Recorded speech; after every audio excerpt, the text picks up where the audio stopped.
বিসমিল্লাহির রহমানির রহিম। প্রিয় শিক্ষার্থীবৃন্দ, আসসালামু আলাইকুম। আশা করি সবাই ভালো আছো। আমি আল মাহমুদ, প্রভাষক পদার্থবিজ্ঞান বিভাগ, পল্লবী মহিলা ডিগ্রি কলেজ। তো শিক্ষার্থীরা, আশা করছি তোমরা সবাই ভালো আছো। সর্বশেষ যে ক্লাস আমি তোমাদের নিয়েছিলাম, তোমাদের নিশ্চয় মনে আছে, আমি পদার্থবিজ্ঞানের প্রথম পত্রের 10ম অধ্যায় অর্থাৎ গ্যাসের আদর্শ গ্যাস ও গ্যাসের গতিতত্ত্ব এই অধ্যায়টা শুরু করেছিলাম। তো তোমরা নিশ্চয়ই জানো যে এই অধ্যায়টা তোমাদের জন্য অত্যন্ত গুরুত্বপূর্ণ। তোমাদের গত ক্লাসে বলেছিলাম যে এই অধ্যায়টা তোমরা অবশ্যই ভালো করে শিখবে। সে কারণেই আমি এই অধ্যায়ের প্রতিটা অংশই ভালো করে তোমাদেরকে রিভিশন করাবো এবং সেই সঙ্গে গাণিতিক সমস্যা যেগুলো রয়েছে সেগুলো সম্পর্কেও আলোচনা করব। তো শিক্ষার্থীরা, তোমাদের নিশ্চয় মনে আছে সর্বশেষ ক্লাসে আমি বয়েলের সূত্র, চার্লসের সূত্র, তাদের সমন্বয় সূত্র এবং চাপের সূত্র, এই সূত্রগুলো সম্পর্কে আলোচনা করেছিলাম এবং এই সংক্রান্ত দু একটা গাণিতিক সমস্যা সেগুলো দেখিয়েছিলাম।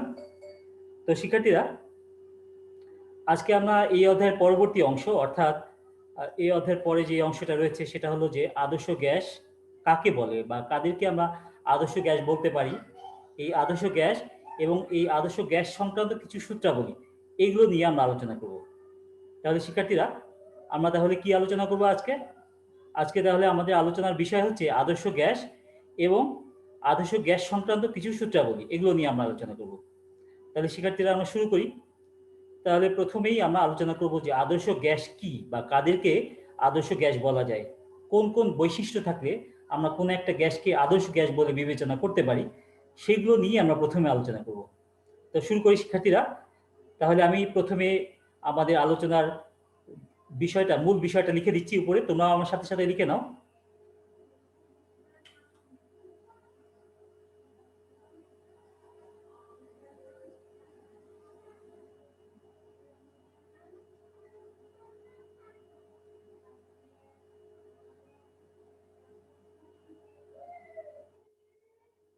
তাহলে আমরা শুরুতে আলোচনা করব কি, আদর্শ গ্যাসের বৈশিষ্ট্যগুলো।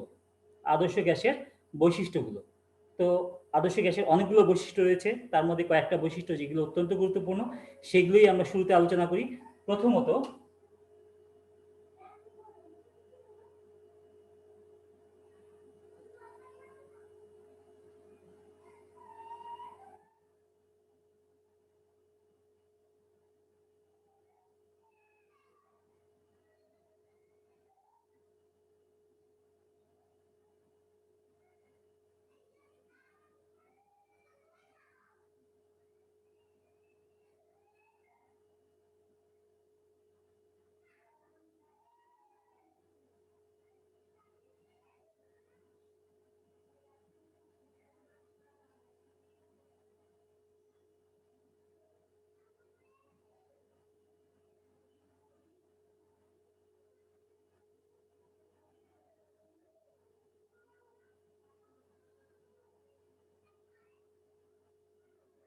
আচ্ছা, তাহলে প্রথম বৈশিষ্ট্য আমরা যেটা আলোচনা করছি সেটা কি, দেখো আমি লিখেছি, তোমরা আমার সাথে সাথে লিখে নিও যে আদর্শ গ্যাসের অণুসমূহের মধ্যে কোনো আকর্ষণ বা বিকর্ষণ বল নাই। আদর্শ গ্যাসের অণুগুলোর মধ্যে পারস্পরিক যে আকর্ষণ বল বা বিকর্ষণ বল একেবারেই নাই, শূন্য। আদর্শ গ্যাসের কথা বলা হচ্ছে, আদর্শ গ্যাসের অণুসমূহের পারস্পরিক কোনো আকর্ষণ বল বা বিকর্ষণ বল নাই, অর্থাৎ আদর্শ গ্যাসের স্থিতিশক্তি শূন্য। কোন একটা গ্যাসের স্থিতিশক্তি মূলত উদ্ভব হয়, স্থিতিশক্তি উৎপন্ন হওয়ার মূল কারণটা যেটা, সেটা হলো যে তাদের অণুসমূহের আন্তঃআণবিক যে আকর্ষণ বল বা বিকর্ষণ বল, এই আন্তঃআণবিক আকর্ষণ বল বা বিকর্ষণ বলের কারণেই আদর্শ গ্যাসের, যে কোনো গ্যাসের অণুসমূহের মধ্যে তাদের স্থিতিশক্তির সঞ্চার ঘটে। এখন বলা হচ্ছে কি যে আদর্শ গ্যাসের মধ্যে এই বিষয়টা, অর্থাৎ তাদের মধ্যে কোনো আন্তঃআণবিক আকর্ষণ বল বা বিকর্ষণ বল একেবারেই নেই, অর্থাৎ শূন্য। কাজেই যেহেতু আদর্শ গ্যাসের বেলাতে তাদের আন্তঃআণবিক আকর্ষণ বল বা বিকর্ষণ বল যেহেতু শূন্য, কাজেই তাদের স্থিতিশক্তি সেটাও শূন্য। আদর্শ গ্যাসের বেলাতে স্থিতিশক্তি একেবারেই শূন্য। এটা হলো একটা বৈশিষ্ট্য। আচ্ছা, দ্বিতীয় বৈশিষ্ট্য আমরা দেখি।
আচ্ছা, তাহলে পরের বৈশিষ্ট্য কি দেখো, দ্বিতীয় বৈশিষ্ট্যটা বললাম, সেটা কি যে অণুসমূহের মধ্যবর্তী দূরত্বের তুলনায় আদর্শ গ্যাসের বেলাতে, আমি আবার বলছি, আমরা যে বৈশিষ্ট্যগুলো লিখছি সবগুলো হচ্ছে আদর্শ গ্যাসের বেলাতে অণুসমূহের মধ্যবর্তী দূরত্বের তুলনায় এদের আয়তন অত্যন্ত নগণ্য।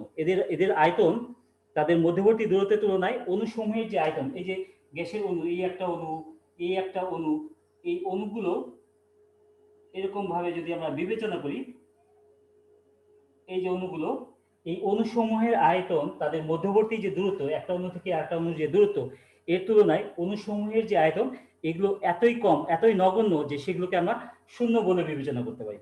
তাহলে একটা পাত্রে কিছু গ্যাস নেওয়া হলে সেই গ্যাসের আয়তন বলতে তাহলে আমরা কি বুঝবো? মূলত তাদের মধ্যবর্তী যে ফাঁকা স্থান, এই ফাঁকা স্থানের আয়তনকেই ওই গ্যাসের আয়তন বলে আমরা বিবেচনা করব। এটাই বলা হচ্ছে। কথাটা কি খেয়াল করো, যে অণুসমূহের, আদর্শ গ্যাসের অণুসমূহের মধ্যবর্তী দূরত্বের তুলনায় এদের আয়তন অত্যন্ত নগণ্য। অর্থাৎ এই আদর্শ গ্যাসের আয়তন বলতে মূলত তাদের মধ্যবর্তী ফাঁকা স্থানের যে আয়তন, সেটাকেই বোঝানো হচ্ছে। এটা গেল। আচ্ছা, এর পরবর্তী বৈশিষ্ট্যটা দেখি।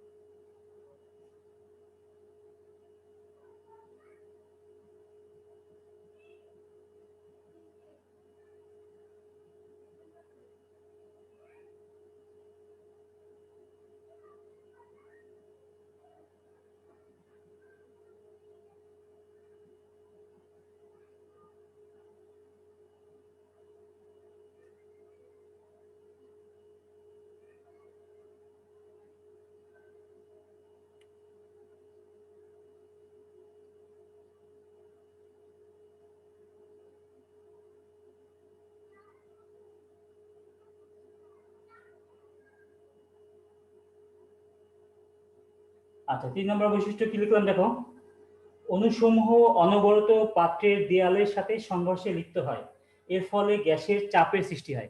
আমরা একটা পাত্রে যদি কিছু পরিমাণ গ্যাস নিই, এই পাত্রের যে দেয়ালগুলো, এই পাত্রের দেয়াল, এই দেয়ালে অণুগুলো অনবরত গিয়ে ধাক্কা দিচ্ছে, অনবরত সংঘর্ষে লিপ্ত হচ্ছে।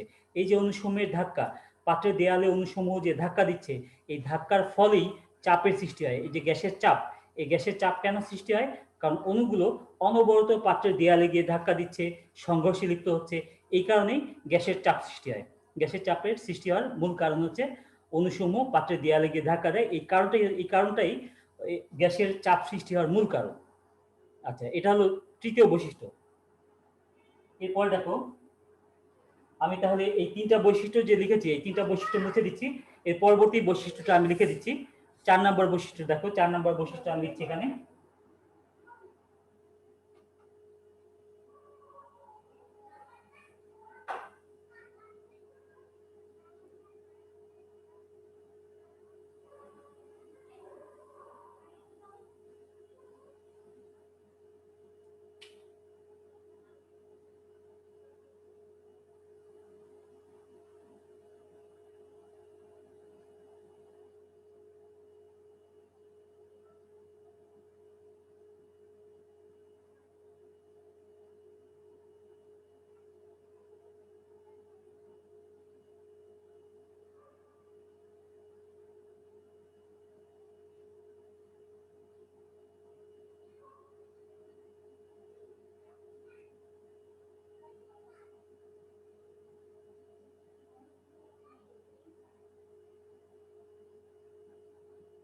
আচ্ছা, 4 নম্বর বৈশিষ্ট্যটা দেখো, যে গ্যাসের অণুসমূহের বেগ 0 হতে অসীম পর্যন্ত যে কোনো মানের হতে পারে। আসলে 0 কখনো হবে না, প্রায় 0 হতে পারে। যে একটা অণু আরেকটা অণুকে যখন ধাক্কা দিল, যেই মুহূর্তে একটা অণু আরেকটা অণুকে ধাক্কা দিচ্ছে, ওই মুহূর্তে অণুগুলো একদম খুব অল্প সময়ের জন্য যেন থেমে যাচ্ছে। সেই জন্য বলা হচ্ছে কি যে ওই সময় যেন গ্যাসের অণুটার বেগ 0 হয়ে গেল। আবার অণুগুলো যখন ছিটকে পরবর্তীতে অতি দ্রুত বেগে ছুটে আসলো, তখন মনে হচ্ছে যেন গ্যাসের অণুটার বেগ অসীম, অত্যন্ত বেশি। ওই হিসাবে বলা হচ্ছে যে গ্যাসের অণুগুলোর বেগ 0 থেকে অসীম। গ্যাসের অণুসমূহের বেগ 0 থেকে অসীম এর মধ্যে যে কোনো মানের হতে পারে। 0 থেকে অসীম এর মধ্যে যে কোনো মানের হতে পারে গ্যাসের অণুসমূহের বেগ। আচ্ছা, তাহলে এটা হলো 4 নম্বর বৈশিষ্ট্য।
আচ্ছা, এটা একটা গুরুত্বপূর্ণ বৈশিষ্ট্য, খেয়াল করো যে অণুসমূহ এলোমেলোভাবে পাত্রের সর্বত্র ছুটোছুটি করলেও যে কোনো মুহূর্তে একক আয়তনে অণুর সংখ্যা সর্বত্র সমান থাকে।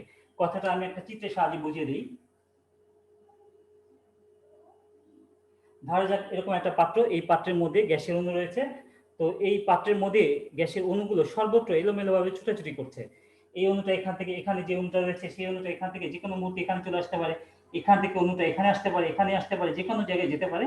অণুগুলো এরকম ভাবে এলোমেলোভাবে সব জায়গায় ছুটাছুটি করতে পারে। কিন্তু এটা যখন এই অণুটা এখান থেকে এখানে আসবে, সাথে সাথেই এখান থেকে একটা অণু এখানে চলে যাবে। ফলে কি হবে, যে কোনো মুহূর্তে প্রতি একক আয়তনে, প্রতি একক আয়তনে বলতে আমরা প্রতি 1 সেন্টিমিটার কিউব বিবেচনা করতে পারি।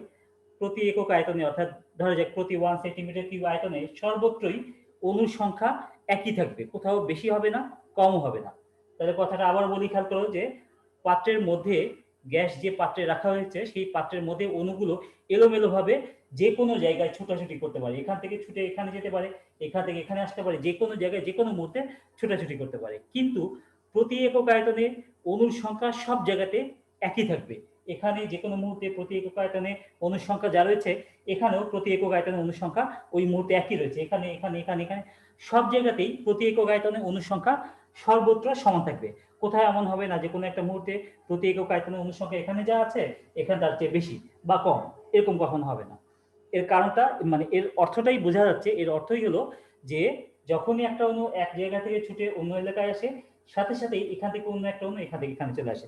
ফলে অণুগুলো ছোটাছুটি করলেও প্রতি একক আয়তনে অণুর সংখ্যা সব জায়গাতেই সমান থাকবে। আচ্ছা, এটা একটা বৈশিষ্ট্য গেল। এর পরের বৈশিষ্ট্য দেখো।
আচ্ছা, এবার খেয়াল করো যে ধরা যাক,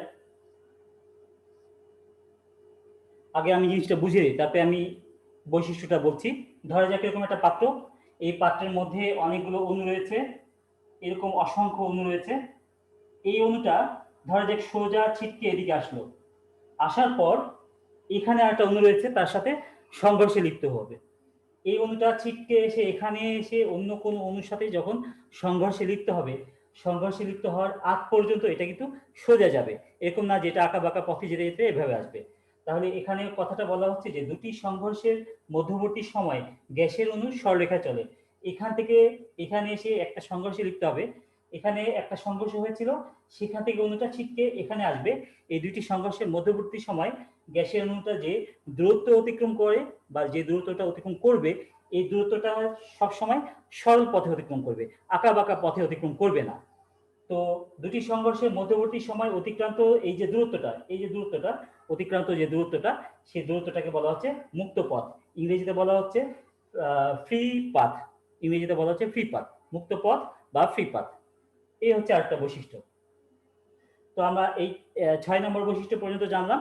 এরপরে আমি আরেকটা বৈশিষ্ট্য লিখব, সেটা আমি নিচে লিখে দিই, আমি অন্য পেজে আর যাচ্ছি না, এখানে লিখে দিই।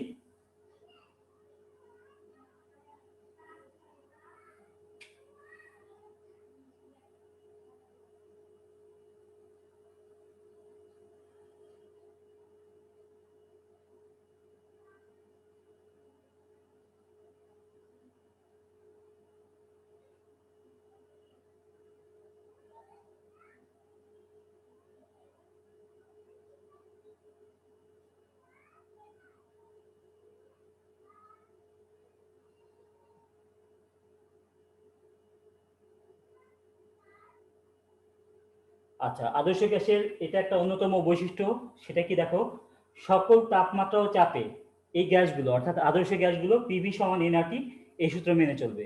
যে কোনো তাপমাত্রা ও চাপে আদর্শ গ্যাস পিভি সমান এনআরটি, যেটা আমরা শিখেছিলাম গত ক্লাসে, বয়েল এবং চার্লসের সমন্বয় সূত্র থেকে পাওয়া যায় যে পিভি সমান এনআরটি। তো সকল তাপমাত্রা চাপে আদর্শ গ্যাসগুলো পিভি সমান এনআরটি এই সূত্রটা মেনে চলবে। তো আদর্শ গ্যাসের আরো অনেক বৈশিষ্ট্য রয়েছে, আরো অনেক বৈশিষ্ট্য রয়েছে। তো তোমাদের এতগুলো বৈশিষ্ট্য জানার প্রয়োজন নেই, কারণ এখানে এটা মূলত আসে ক্ষয়ের প্রশ্ন হিসাবে। তো তোমরা গুরুত্বপূর্ণ 4টা বৈশিষ্ট্য শিখে রেখো, আর বাদবাকি বৈশিষ্ট্যগুলো মোটামুটি ধারণা রাখবে, বিশেষ করে নৈর্বৃত্তিকের জন্য। নৈর্বৃত্তিকের জন্য এই বৈশিষ্ট্যগুলো থেকে অনেক সময় নৈর্বৃত্তিক প্রশ্ন আসে, সেই জন্য ওই নৈর্বৃত্তিকের জন্য সবগুলো বৈশিষ্ট্যই মোটামুটি একটু ধারণা রাখবে। কিন্তু রচনামূলক প্রশ্নের জন্য সাধারণত ক্ষয়ের প্রশ্নে আসে, সেই ক্ষেত্রে অন্তত গুরুত্বপূর্ণ 4টা বৈশিষ্ট্য তোমরা ভালো করে মুখস্থ রাখবে, তাহলে সেটা তোমাদের কাজে লাগবে ক্ষয়ের জন্য। আচ্ছা, তাহলে আদর্শ গ্যাসের বৈশিষ্ট্য সম্পর্কে আমরা জানলাম, তাই না শিক্ষার্থীরা? আমরা আদর্শ গ্যাসের বৈশিষ্ট্য সম্পর্কে জানলাম। তো এখন আদর্শ গ্যাসের ক্ষেত্রে আদর্শ গ্যাসের চাপ সংক্রান্ত কিছু সূত্র রয়েছে, এই সূত্রগুলো আমরা এখন আলোচনা করব। আদর্শ গ্যাসের চাপ সংক্রান্ত কিছু সূত্র, তো সূত্রগুলো আমরা দেখি। আমরা এখন যে সূত্রগুলো আমরা আলোচনা করতে যাচ্ছি, এই আলোচনাটা খুবই গুরুত্বপূর্ণ, কারণ এখানে আমরা খুব গুরুত্বপূর্ণ কিছু সূত্র শিখবো। কাজে তোমরা কিন্তু খুব মনোযোগ দিবে, মনোযোগ দিয়ে খেয়াল করবে। তাহলে আমি এই অংশটা মুছে দিই।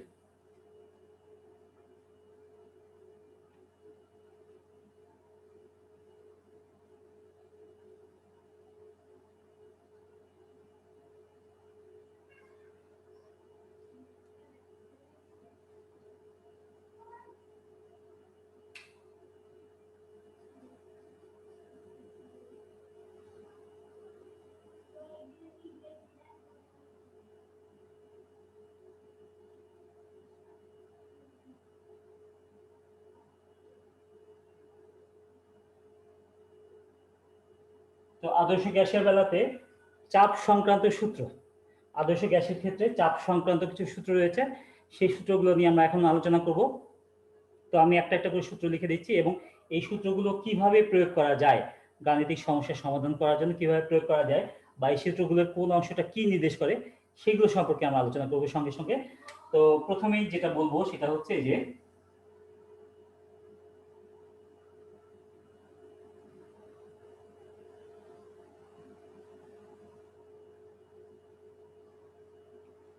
পিভি সমান 1/3 এমসি স্কয়ার। পিভি সমান 1/3 এমসি স্কয়ার। আমি এটা বক্স করে দেই।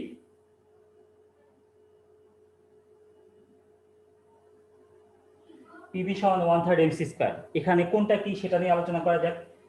পি এটা গ্যাসের চাপ, এটা তো তোমরা জানোই।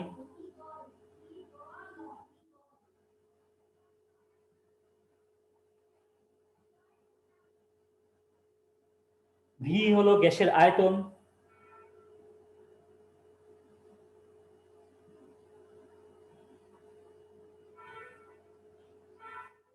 পিভি এটা হলো গ্যাসের আয়তন।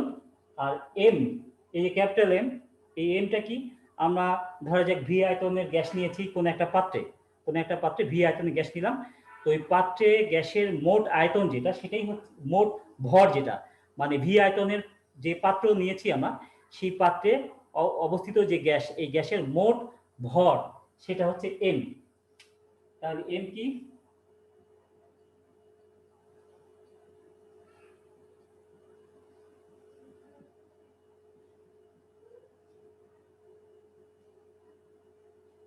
এই ভি আয়তন গ্যাসের মোট ভর, এমটা হলো ভি আয়তন যে গ্যাস নিলাম আমরা, সেই গ্যাসের মোট ভর হচ্ছে এম। আর সি, সি হচ্ছে গ্যাসের অণুসমূহের মূল গড় বর্গবেগ। সিটা কি, গ্যাসের অণুসমূহের মূল গড় বর্গবেগ। সিটা হচ্ছে কি, গ্যাসের অণুসমূহের মূল গড় বর্গবেগ। এখন মূল গড় বর্গবেগ সেটা কি, সেটা সম্পর্কে আমাদের তাহলে জানা দরকার। গ্যাসের অণুসমূহের মূল গড় বর্গবেগ বলতে কি বোঝায় সেটা সম্পর্কে আমরা এখন আলোচনা করব। তো আগে বাদবাকি যে অংশটা আমি বলেছি, এই অংশটা তোমরা নিশ্চয়ই বুঝতে পেরেছো। তাহলে গ্যাসের অণুসমূহের মূল গড় বর্গবেগ বিষয়টা কি, এই সম্পর্কে আমাদের একটু স্পষ্ট ধারণা থাকা দরকার। সেই কারণে শুধুমাত্র সি, এই বিষয়টা আমি আলাদা করে তোমাদের এখন আলোচনা করব। এই সূত্রটা কিন্তু আমাদের গুরুত্বপূর্ণ, এটা আমরা শিখে রাখলাম। এখন আমরা সি অর্থাৎ গ্যাসের অনুসমূহের মূল গড় বর্গবেগ বিষয়টা কি এই সম্পর্কে আমরা ধারণা নিব। তাহলে আমি অংশটা মুছে দিচ্ছি, মুছে দিয়ে গ্যাসের অনুসমূহের মূল গড় বর্গবেগ এটা নিয়ে আলোচনা করি।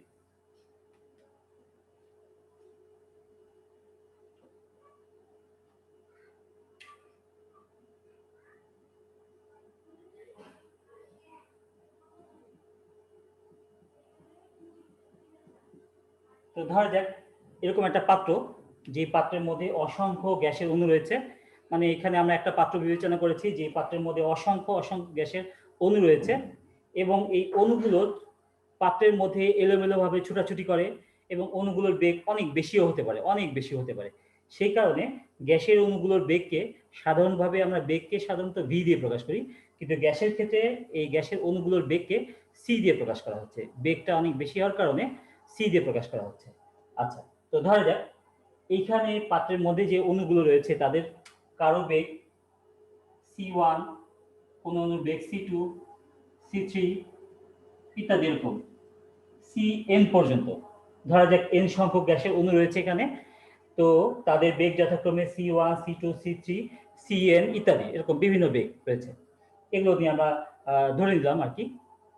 তো এখন এখানে খেয়াল করো যে আমরা যদি জানতে চাই যে কোন একটা পাত্রে যে গ্যাসের অণুগুলো রয়েছে সেই গ্যাসের অণুগুলোর গড়ে গতিশক্তি কেমন, তাহলে তাদের গড়ে বেগটা কত সেটা আমাদের জানতে হবে। প্রতিটা অণু গড়ে গতিশক্তি কত এটা জানতে চাইলে গতিশক্তির সূত্র আমরা জানি যে হাফ এম ভি স্কয়ার, এখানে হাফ এম সি স্কয়ার লিখবো। তো হাফ এম সি স্কয়ার এই সূত্র ব্যবহার করতে গেলে গ্যাসের অণুগুলোর গড়ে বেগটা কত সেটা আমাদের জানতে হবে। তাহলে আমাদের কি বের করতে হবে, গড় বেগ বের করতে হবে। তাহলে গড় বেগ কিভাবে বের করা যায়? গড় বেগ তোমরা জানো যে গড় নির্ণয়ের সময় আমরা উপরে একটা বার চিহ্ন দিই, এরকম বার, সি বার। তাহলে গড় বেগ যদি সি বার হয়, সি বার সমান আমরা কি লিখতে পারি, C1 plus C2 plus C3 plus dot dot plus Cn by n। এভাবে গড় বেগ আমরা এভাবে নির্ণয় করতে পারি যে প্রতিটা অণুগুলোর বেগ তাদের সমষ্টিকে অণুর সংখ্যা দ্বারা যদি ভাগ করা হয়, গড়ে প্রতিটা অণুর বেগ কত সেটা আমরা নির্ণয় করতে পারি। তো এই মান ব্যবহার করে আমরা গড়ে প্রতিটা অণুর গতিশক্তি কত সেটাও আমরা বের করতে পারি। এটা তো সহজ, কিন্তু এখানে একটা ত্রুটি থেকে যাচ্ছে। খেয়াল করবো আমার কথাটা, যে এখানে এই হিসাবের মধ্যে একটা ত্রুটি থেকে যায়। ত্রুটিটা কি? ত্রুটিটা হলো এরকম যে এখানে যদি কোনো একটা অণু এরকম হয় যে কোনো একটা অণু সোজা এদিকে ছুটে যাচ্ছে, ধরা যাক সোজা এদিকে ছুটে যাচ্ছে 10 মিটার পার সেকেন্ড বেগে, ধরা যাক এদিকে সোজা ছুটে যাচ্ছে 10 মিটার পার সেকেন্ড বেগে, এবং ঠিক একই মুহূর্তে দ্বিতীয় আরেকটা অণু সোজা বিপরীত দিকে ছুটে যাচ্ছে একই বেগে, সোজা বিপরীত দিকে ছুটে যাচ্ছে একই বেগে। সেই ক্ষেত্রে এই দুটা অণুর কথা যদি আমরা বিবেচনা করি, তাহলে তাদের বেগের সমষ্টি কত হবে? তাদের বেগের সমষ্টি নিশ্চয় 0 হবে, বুঝতে পারছো, কারণ যেটা এদিকে আসছে সেটার বেগ 10, এবং সেই বেগটাকে যদি আমরা ধনাত্মক বিবেচনা করি, দ্বিতীয় যে অণুটা একই বেগে বিপরীত দিকে ফিরে যাচ্ছে তার বেগটাকে আমরা তখন ঋণাত্মক বিবেচনা করব। তাহলে +10 -10 মিলে তাদের বেগ কত, তাদের গড় বেগ কত হয়ে যাবে, 0/2 অর্থাৎ 0।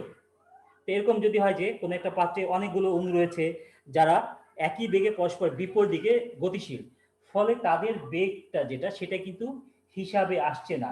গড় বেগ নির্ণয় করতে গেলে এটা একটা বড় ত্রুটি, গড় বেগ নির্ণয় করলে সেটা একটা বড় ত্রুটি। যেমন এই দুটা অণুর কথাই যদি আমরা বিবেচনা করি, যদি আমরা ধরে নিই যে এই দুটা অণুর গড় বেগ নির্ণয় করব, সেক্ষেত্রে তাদের বেগের সমষ্টি 0, ফলে তাদের গড় বেগও 0। কিন্তু প্রকৃতপক্ষে এই গ্যাসের অণুগুলোর গতিশক্তি কি 0?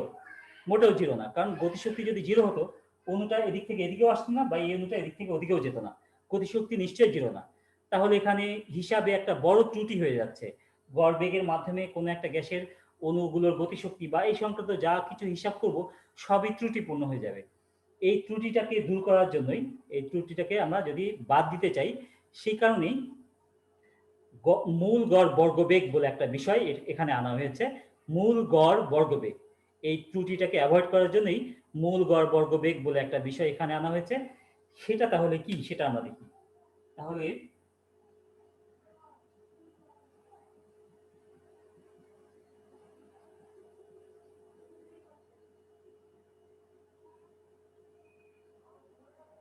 মূল গড় বর্গবেগ।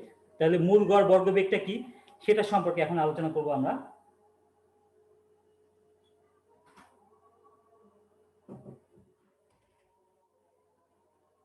তো এখানে দেখো মানে কথাটা কি যে মূল গড় বর্গবেগ, তাহলে মূল কথাটা আমরা পরে শিখি। আগে গড় বর্গবেগ বলতে কি বোঝায়? বর্গ মানে তো তোমরা বুঝতেই পারো যে স্কয়ার, কতগুলো অণুর বেগকে যদি আমরা স্কয়ার করি, কিরকম প্রথম অণুটা তার বেগ হচ্ছে c1, সেটাকে স্কয়ার করলাম, c2 এটাকে স্কয়ার করলাম, c3 এটাকেও স্কয়ার করলাম, এদের সমষ্টি নিলাম, নিয়ে সেটাকে যদি অণুর সংখ্যা দ্বারা ভাগ করি, n সংখ্যক অণু যাদের প্রত্যেকের বেগের বর্গের সমষ্টি নিলাম এবং সেটাকে যদি অণুর সংখ্যা দ্বারা ভাগ করি, তাহলে কি পাওয়া যাবে? তাদের বর্গ বেগের গড় মান পাওয়া যাবে। তাদের বর্গ বেগ মানে স্কয়ার বেগ, তাদের বর্গ বেগ অর্থাৎ স্কয়ার বেগের গড় মান পাওয়া যাবে, স্কয়ার বেগের গড় মান পাওয়া যাবে। এটা করলে মানে এটা কেন করলাম? নিশ্চয়ই তোমাদের প্রশ্ন যে কেন আমরা স্কয়ার করলাম, কেন আবার ভাগ করলাম ইত্যাদি কেন করতে যাচ্ছি। এটা করার কারণটা হচ্ছে এটাই যে ধরা যাক c1 অণুর বেগ হচ্ছে 10, c2 অণুর বেগ হচ্ছে -10, বিপরীত দিকে যাচ্ছে এই জন্য -10।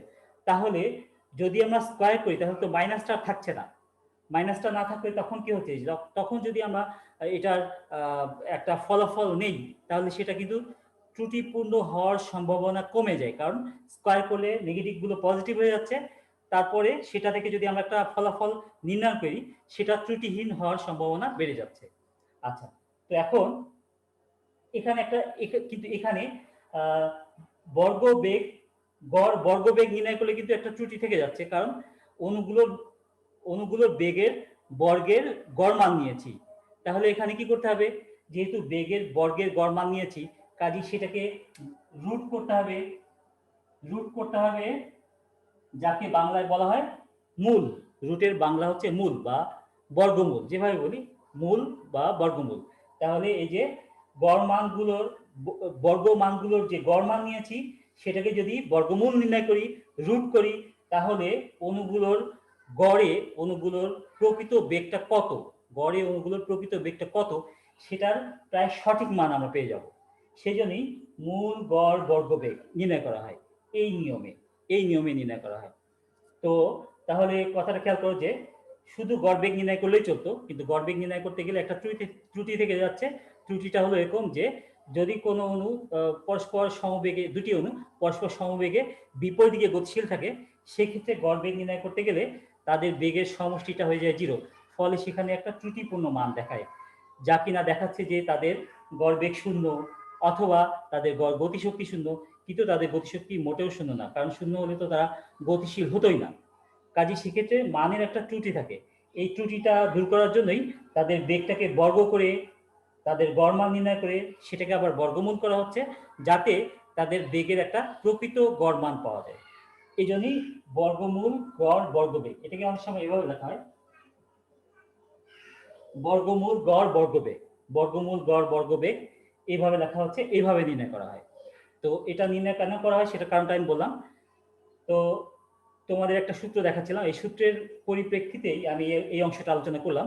তাহলে আমরা ওখানে সূত্রটা দেখেছিলাম যে পিভি সমান 1/3 mc স্কয়ার, ওই সিটাই হচ্ছে এই বর্গমূল গড় বর্গবেগ, ওই অনুসমূহের গড়ে বেগটা প্রকৃতপক্ষে কত সেটাই হচ্ছে সেই সিটা, বর্গমূল গড় বর্গবেগ। আচ্ছা, তাহলে আমরা প্রথম সূত্রটা যেটা শিখেছিলাম সেটা সম্পর্কে আলোচনা করলাম। এরপর দেখো আমরা পরের সূত্রে যাই।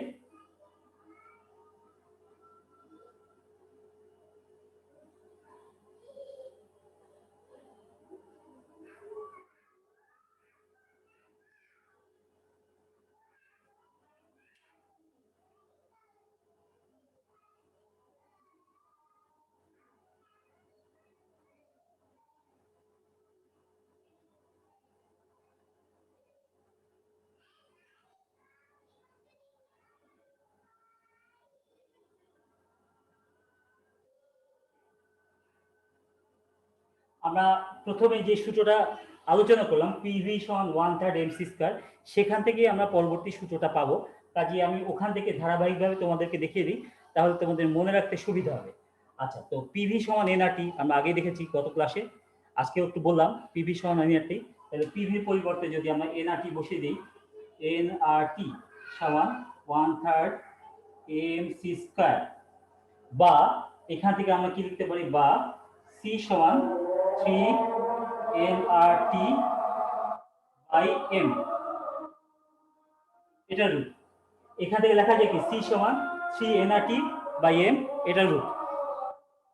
এটা হচ্ছে আমাদের দ্বিতীয় সূত্র। আচ্ছা, এটা হচ্ছে আমাদের দ্বিতীয় সূত্র। এই সূত্রটা তোমরা লিখে নাও। এরপরে আমাদের আরো কয়েকটা সূত্র রয়েছে, এটা আগে লিখে নাও।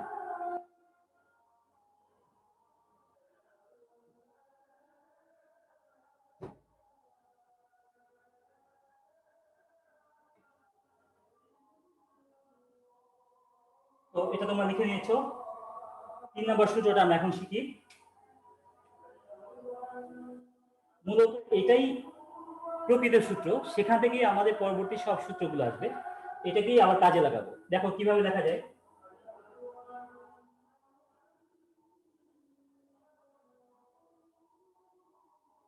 পিভি সমান 1/3 এমসি স্কয়ার, এখান থেকে আমরা কি লিখতে পারি, বা পি সমান 1/3 m by v into c square.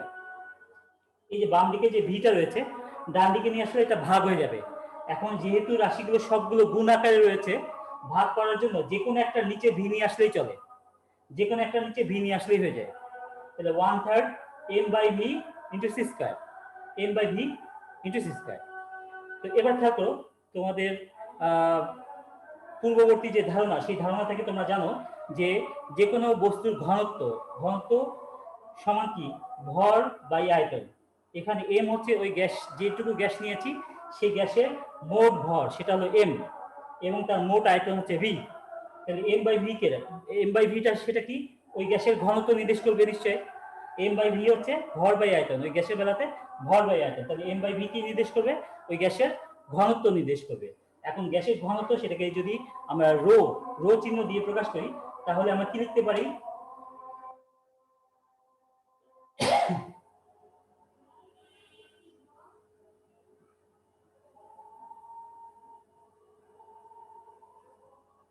P সমান 1/3 রো সি স্কয়ার। আমরা এভাবে লিখতে পারি, পি সমান 1/3 রো সি স্কয়ার, এভাবে লিখতে পারি। তো সমীকরণটা আমরা এভাবে মনে রাখতে পারি, বা এটাকে আবার যদি সাজিয়ে লিখি, বা সি সমান 3p বাই রো, এটা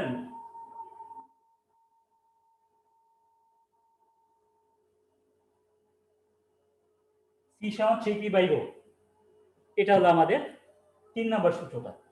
আচ্ছা, এখানে আমি একটু আলোচনা করি, সেটা হলো যে সি সমান 3 nRT বাই m, এটাও সূত্র। আবার সি সমান 3p বাই রো, এটাও সূত্র। দুটাই বর্গমূল গড় বর্গবেগের জন্য সূত্র।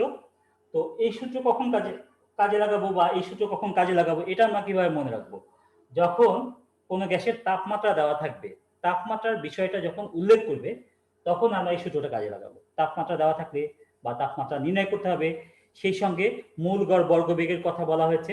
মূল গড় বর্গবেগ এবং তাপমাত্রা দুইটা কথা যদি একসাথে বলা হয়, তখনই আমরা এই সূত্রটা কাজে লাগাবো। বর্গমূল গড় বর্গবেগ এবং তাপমাত্রা, গ্যাসের তাপমাত্রা, এটা যদি বলা থাকে, তখন আমরা এই সূত্রটা কাজে লাগাবো। এই সূত্রটা কখন, যখন গ্যাসের ঘনত্ব, গ্যাসের ঘনত্ব এবং বর্গমূল গড় বর্গবেগ, এই দুইটা মিলে যখন কোনো গাণিতিক সমস্যা সমাধান করতে বলা হবে, তখনই আমরা এই সূত্রটা কাজে লাগাবো। এটা হচ্ছে 3 নম্বর সূত্রটা। আচ্ছা, এরপরে আমরা গ্যাসের গতিশক্তির কিছু সূত্র দেখব, গ্যাসের গতিশক্তি সংক্রান্ত সূত্র দেখব। তো গ্যাসের গতিশক্তি সংক্রান্ত সূত্রগুলো দেখি।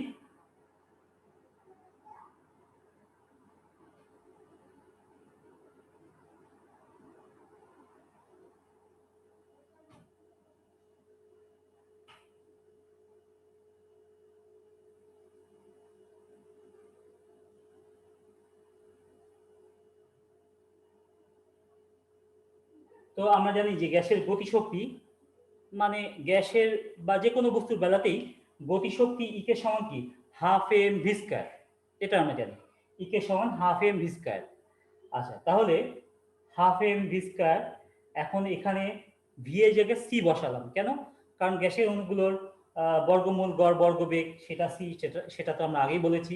কাজে এই ক্ষেত্রে বেগটা ভি না লিখে আমরা লিখবো c, half m c square. এখানে এম কেন, ক্যাপিটাল এম কেন? কারণ এখানে পাত্রের মধ্যে যতটুকু গ্যাস রয়েছে এই অণুগুলোর, সেই গ্যাসের অণুগুলোর মোট গতিশক্তি নির্ণয় করতে চাচ্ছি। কাজে মোট গতিশক্তি নির্ণয় করতে গেলে ওই গ্যাসের অণুগুলোর মোট ভর সেটা আমাদের এখানে ব্যবহার করতে হবে। এটা তো বুঝতেই পারছো, মোট ভর ব্যবহার করতে হবে। তো তাহলে আমরা মোট ভর যদি ব্যবহার করি তাহলে এখান থেকে আমরা সি এর মান বসিয়ে দিই। সি সি এর মান আমরা ইচ্ছা করলে এই যে এখান থেকে বের করতে পারি। সি বলতে সি স্কয়ার আর কি, এখানে সি স্কয়ার যেহেতু রয়েছে, এই সমীকরণ অনুযায়ী সি স্কয়ার সমান কি লেখা যায়, 3nRT/m এটা লেখা যায়। তাহলে আমরা যদি এটা বসাই তাহলে কি হয় দেখো, 3 তার আগে রয়েছে কি half m into 3nRT/m, 3nRT/m c square পরিবর্তে এইখান থেকে আমরা মানটা বসিয়ে দিলাম। আর হাফ এম আগে ছিল, তো হাফ এম এর এম এম কাটা যায়, তাহলে এটাকে যদি সাজিয়ে লিখি তাহলে কি হয়, 3/2nRT,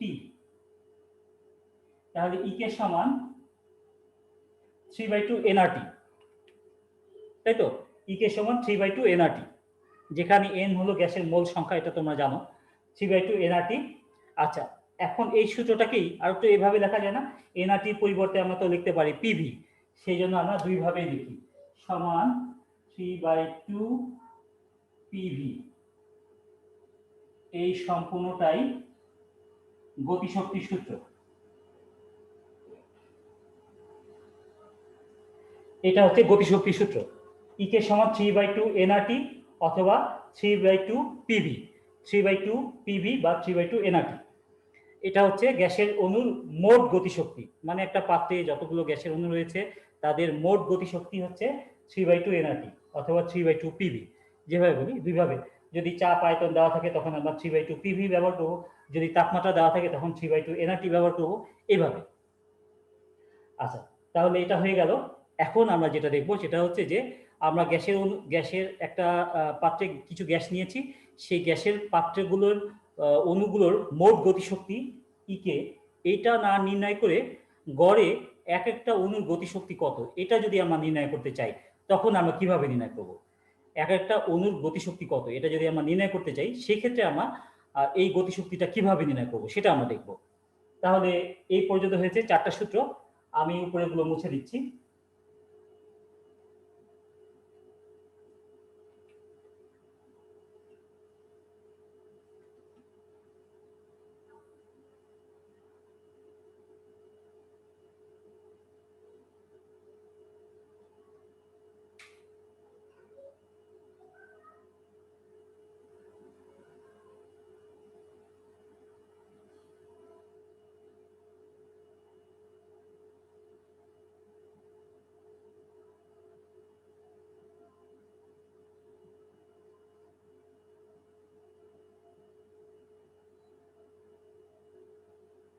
তো অণুসমূহের গড় গতিশক্তি, অর্থাৎ গড়ে এক একটা অণু, গ্যাসের এক একটা অণুর গতিশক্তি কত, গড়ে গ্যাসের এক একটা অণুর গতিশক্তি কত সেটাই আমরা নির্ণয় করতে যাচ্ছি, যাকে আমরা ইকে প্রাইম এটা দ্বারা প্রকাশ করতে পারি, ইকে প্রাইম দ্বারা।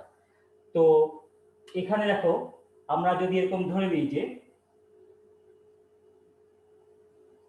একটা পাত্রে 1 মোল গ্যাস নেওয়া হয়েছে, আমরা যদি এরকম বিবেচনা করি যে একটা পাত্রে 1 মোল গ্যাস নেওয়া হয়েছে, সেই ক্ষেত্রে সূত্রটা কি দাঁড়ায়, ইকে সমান 3/2RT।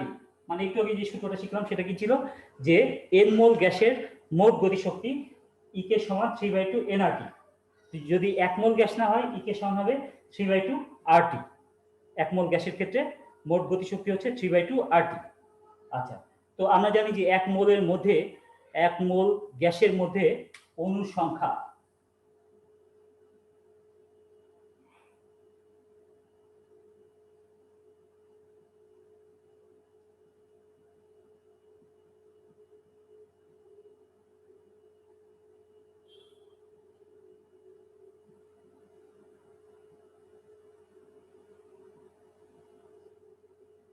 আমরা জানি যে 1 মোল গ্যাসের মধ্যে অণুর সংখ্যা সেটা হলো কত 6.023 ইন্টু 10^23। এটা তোমরা পড়েছো কেমিস্ট্রিতে, রসায়নে পড়েছো, যাকে অ্যাভোগাড্রোর সংখ্যা বলা হয়। তোমরা জানো নিশ্চয় অ্যাভোগাড্রোর সংখ্যা। সেই জন্য এটাকে প্রকাশ করা হয় কিভাবে, Na, Avogadro number, Avogadro number, এই জন্য Na দ্বারা এটাকে প্রকাশ করা হয়। তাহলে কি হলো কথাটা, যে 1 মোল এ অণুর সংখ্যা হচ্ছে Na, যাকে Na দ্বারা প্রকাশ করা হচ্ছে, এবং যার মান হচ্ছে 6.023 ইন্টু 10^23। এটা হচ্ছে এর মান।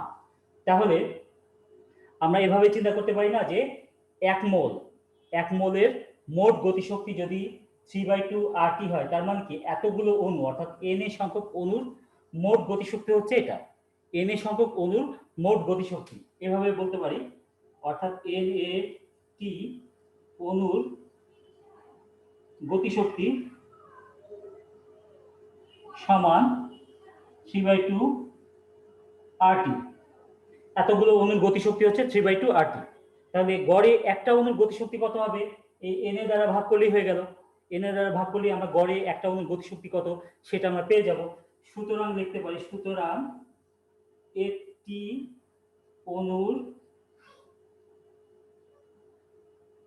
গড় গতিশক্তি, যাকে E k প্রাইম দ্বারা প্রকাশ করা হয়, সেটা হবে কি 3/2 R/Na ইন্টু T।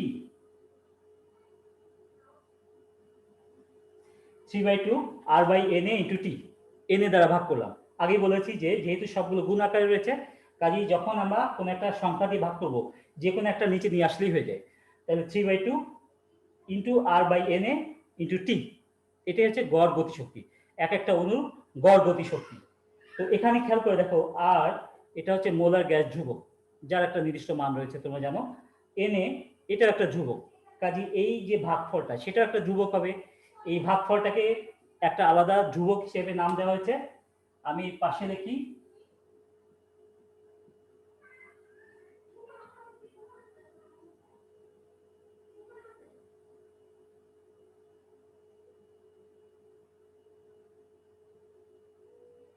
এই যে R/Na, এটা একটা ধ্রুবক, যাকে বলা হচ্ছে বোলজম্যান ধ্রুবক, এবং সেটাকে প্রকাশ করা হয় কে দিয়ে। এই বোলজম্যান ধ্রুবক, এটাকে কে দ্বারা প্রকাশ করা হয়। তো এই বোলজম্যান ধ্রুবকের মানটা কত সেটা আমরা নির্ণয় করি, যেহেতু এটা ধ্রুবক, কাজে এটার মান নির্ণয় করা সম্ভব। তো দেখি কত হয়। কে সমান, আর এর মান হচ্ছে 8.314 বাই Na হলো 6.023 ইন্টু 10^23। তাহলে এটা ভাগ করলে কি হয় দেখো, তোমরা ভাগ করে ফেলো, আমি মানটা বসিয়ে দিচ্ছি। এটা একটা নির্দিষ্ট মান রয়েছে 1.38 ইন্টু 10^-23 জুল পার কেলভিন। এটা একক হচ্ছে জুল পার কেলভিন, তোমরা ভাগ করলে এটা পেয়ে যাবে 1.38 ইন্টু 10^-23 জুল পার কেলভিন, এই R/Na, যাকে বলা হচ্ছে বোলজম্যান ধ্রুবক। সুতরাং গড় গতিশক্তি E k প্রাইম সমান 3/2 kT। অনুসমূহের গড় গতিশক্তি E k প্রাইম সমান 3/2 kT। অনুসমূহের গড় গতিশক্তি E k প্রাইম সমান 3/2 kT, যেখানে কি হলো বোলজম্যান ধ্রুবক, যার মান হচ্ছে এটা 1.38 ইন্টু 10^-23। এককটা হলো কি জুল পার কেলভিন, এককটা হচ্ছে জুল পার কেলভিন। তো এই হচ্ছে বোলজম্যান ধ্রুবকের মান দিয়ে আমরা কিভাবে অনুসমূহের গড় গতিশক্তি, মানে একটা অণুর গতিশক্তি গড়ে কত সেটার মান আমরা কিভাবে নির্ণয় করতে পারি সেটা আমরা দেখলাম।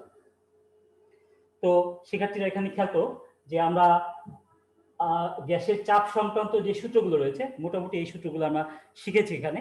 গ্যাসের চাপ সংক্রান্ত যে সূত্রগুলো আমরা শুরু করেছিলাম কি দিয়ে, পিভি সমান 1/3 mc স্কয়ার। পিভি সমান ছিল কি, পিভি সমান 1/3 mc স্কয়ার, প্রথম সূত্রটা। তারপরে আমরা দ্বিতীয় সূত্র শিখলাম কি, যে অনুসমূহের যে গড় বেগ, এই গড় বেগ দিয়ে একটা সূত্র রয়েছে, সেই সূত্র হচ্ছে C সমান 3nRT/m।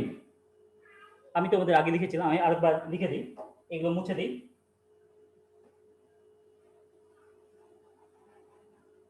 প্রথমটা হলো PV সমান 1/3 mc স্কয়ার, দ্বিতীয়টা হলো C সমান 3nRT/m, এটা রুট। তৃতীয় সূত্র শিখলাম কি, C সমান 3p/ρ, এটা রুট। তারপরে চতুর্থ সূত্র শিখলাম n মোল গ্যাসের মোট গতিশক্তি ইকে সমান 3/2 nRT, চতুর্থ সূত্র। আর পঞ্চম সূত্র হচ্ছে এটা, যে গড়ে গড়ে এক একটা অণুর গতিশক্তি, গড় গতিশক্তি কত, সেটা হচ্ছে ইকে প্রাইম সমান 3/2 কেটি। গড়ে এক একটা অণুর গতিশক্তি কত, সেটার মান হচ্ছে ইকে প্রাইম সমান 3/2 কেটি। এই পাঁচটা সূত্র আমরা শিখলাম এখানে। তো তোমরা কিন্তু এই সূত্রগুলো ভালো করে মনে রাখবে, এখানে প্রত্যেকটা সূত্রই অত্যন্ত গুরুত্বপূর্ণ, প্রতিটা সূত্রই গুরুত্বপূর্ণ, আমাদের এখানে প্রত্যেকটা সূত্রই খুব কাজে লাগবে। আমরা যখন গাণিতিক সমস্যাগুলো সমাধান করব তখন তোমরা দেখবে যে প্রত্যেকটা সূত্রই আমাদের এখানে কাজে লাগছে। তো শিক্ষার্থীরা, আজকের ক্লাসে আমরা যেটা যেটা শিখলাম, প্রথম থেকে আমরা আরেকবার আলোচনা করি। প্রথমত আমরা যেটা শিখেছি সেটা হচ্ছে যে আদর্শ গ্যাস কাদেরকে বলা যায়, বা কোন কোন বৈশিষ্ট্য থাকলে তাদেরকে আদর্শ গ্যাস বলে আমরা বিবেচনা করতে পারি, সেই বিষয়গুলো সম্পর্কে আমরা জেনেছি। যেমন কিছু কিছু বৈশিষ্ট্য রয়েছে, যে আদর্শ গ্যাসের বেলাতে অণুসমূহের নিজস্ব কোনো আয়তন নাই। আয়তন বলতে অণুসমূহের মধ্যবর্তী যে ফাঁকা স্থানের আয়তন, সেটাকে বোঝানো হয়। তারপরে আদর্শ গ্যাসের বেলাতে তাদের কোনো স্থিতিশক্তি নাই। কেন স্থিতিশক্তি নাই? কারণ অণুসমূহের মধ্যে পারস্পরিক কোনো আকর্ষণ বল বা বিকর্ষণ বল কাজ করে না। আর আকর্ষণ বল বা বিকর্ষণ বলের মাধ্যমেই অণুসমূহের বা গ্যাসের স্থিতিশক্তি পাওয়া যায়। যেহেতু তাদের পারস্পরিক কোনো আকর্ষণ বল বা বিকর্ষণ বল নাই, সেই কারণে তাদের স্থিতিশক্তি হলো শূন্য। যা শক্তি সম্পূর্ণটাই হচ্ছে তাদের গতিশক্তি। আবার অণুসমূহ যখন একটা থেকে আরেকটা অণুর সংঘর্ষে লিপ্ত হয়, মধ্যবর্তী একটা সংঘর্ষ থেকে পরবর্তী সংঘর্ষে লিপ্ত হওয়ার আগ পর্যন্ত এরা সরল রেখায় চলে, এরা আঁকা বাঁকা পথে যায় না, সরলরেখায় চলে। এবং একটা সংঘর্ষ থেকে পরবর্তী সংঘর্ষের আগ পর্যন্ত এরা যে দূরত্ব অতিক্রম করে, সেই দূরত্বটাকে বলা হয় মুক্ত পথ। এই দূরত্বটাকে বলা হয় মুক্ত পথ। তো বুঝতেই পারছো যে যদি গ্যাসের অণুগুলোর ঘনত্ব কম হয়, মুক্ত পথ বেশি হবে। ঘনত্ব কম হওয়া মানে অণুগুলো পরস্পর থেকে ফাঁকা ফাঁকা ভাবে দূরে দূরে অবস্থান করা। যত বেশি তারা দূরে দূরে অবস্থান করবে, তাদের মুক্ত পথ তত বেশি হবে। আবার আদর্শ গ্যাসগুলো সকল তাপমাত্রা চাপে পিভি সমান এনআরটি, এই সূত্রটা মেনে চলবে। এটা আদর্শ গ্যাসের বৈশিষ্ট্য। এরকম কতগুলো বৈশিষ্ট্য রয়েছে। তা আমি যে কথাটা বলেছিলাম যে তোমরা সবগুলো বৈশিষ্ট্য মনে রাখতে পারবে না, সবগুলো বৈশিষ্ট্য মনে রাখার দরকার নেই। তোমাদের রচনামূলক প্রশ্নের জন্য ক্ষয়ের প্রশ্ন হিসেবে অনেক সময় আসে, সেক্ষেত্রে গুরুত্বপূর্ণ অন্তত 4টা বৈশিষ্ট্য তোমরা মনে রাখবে। আর বাকি বৈশিষ্ট্যগুলো সম্পর্কে মোটামুটি একটু ধারণা রাখবে, কারণ অনেক সময় এগুলো থেকে নৈর্ব্যক্তিকের প্রশ্ন আসে। আর আমরা আজকে যেটা শিখলাম সেটা হচ্ছে যে এই সূত্রগুলো, আদর্শ গ্যাসের ক্ষেত্রে এই সূত্রগুলো কি কি, কিভাবে এগুলোকে কাজে লাগানো যায়, সেটা আমরা পরবর্তী ক্লাসে গাণিতিক সমস্যা সমাধান করলেই বুঝতে পারবো। কিন্তু সূত্রগুলো কি, কিভাবে আসলো, সেগুলো সম্পর্কে আমরা আজকে আলোচনা করলাম। তো এই বিষয়গুলো তোমরা কিন্তু অবশ্যই মনে রাখবে, সূত্রগুলো তোমরা বারবার লিখবে যাতে সূত্রগুলো তোমাদের মনে থাকে। তো শিক্ষার্থীরা, আজকের ক্লাস আমাদের এখানেই শেষ হচ্ছে। তো আমি পরবর্তী ক্লাসের জন্য আমন্ত্রণ জানিয়ে আমার আজকের ক্লাস শেষ করছি। সবাই ভালো থেকো। আসসালামু আলাইকুম।